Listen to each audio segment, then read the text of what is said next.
आज मैं षष्ठम पत्र में एक प्रश्न आप लोगों के बीच में रख रहा हूं।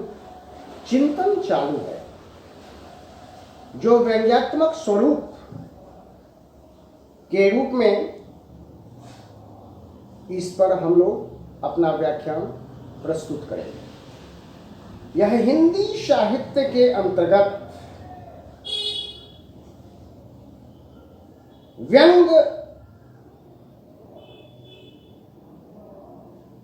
आधुनिक युग से प्रारंभ होता चला है। लेखक द्वारा व्यंग को दो रूपों में व्यक्त किया गया है। जैसे हास्य व्यंग, यह पहला हुआ, और दूसरा हुआ अप्रत्यक्ष स्तर, अप्रत्यक्ष व्यंग। इसमें हम सबसे पहले लेखक हरिशंकर प्रसाद और शरद जोशी ने व्यंग्यात्मक रूपों में लोकप्रिय रूप से कहा है तथा लिखा है कि व्यंग्यात्मक रूप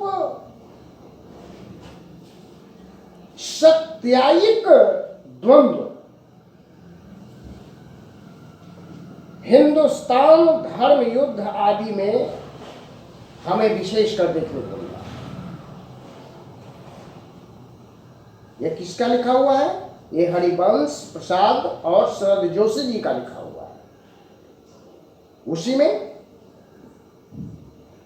दूसरे शब्दों में दूसरे लेखक डॉक्टर रामविलास शर्मा जी कहते हैं, डॉक्टर रामविलास शर्मा तथा डॉक्टर राघव ने व्यंग्यपूर्ण में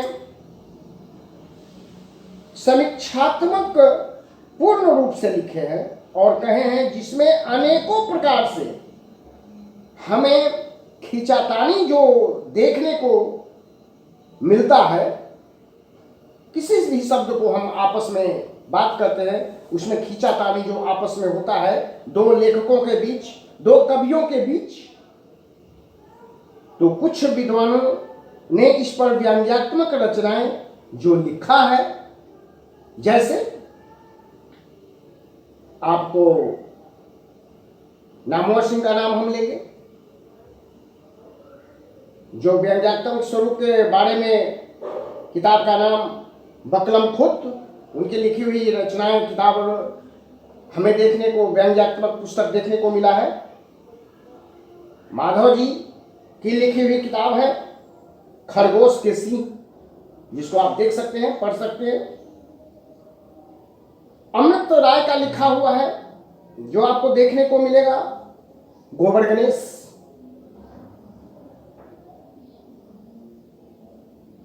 सबसे भले जितने पढ़े आपस में देखने को व्यंग्यात्मक विवेचन जो मिलता है, इसमें अनेकों प्रकार से लेखक अपना अपना मंतव्य विभिन्न रूपों में दिया है। फिर आगे हम कहेंगे श्री नारायण चतुर्वेदी जिनकी लिखी हुई है राजभवन की सीक्रेट दानी। क्या? राजभवन की सीक्रेट दानी लिखो, राजभवन की सीक्रेट दानी। उसके बाद है रामेश्वर नाथ तिवारी जी की लिखी हुई है खजूर के पेड़। उसके बाद उदाहरण स्वरूप तो बहुत पुस्तकें हैं, बहुत लेखक हैं। उसके बाद त्रिभुवन चतुर्वेदी, क्षमा कीजिए, आदि आदि बड़े अनेकों प्रकार के लेखक कवि लिखे हैं। हिंदी गद्य की नवीन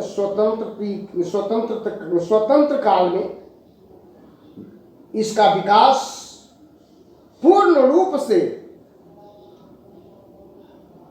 होता रह रहा है। और इसी काल में स्वरूप को देखते हुए इसे साहित्यकारों ने अनेकों विधि को लिखकर अपने व्यंग्यात्मक स्वरूप को पूरा करने का काम किया है। आचार्य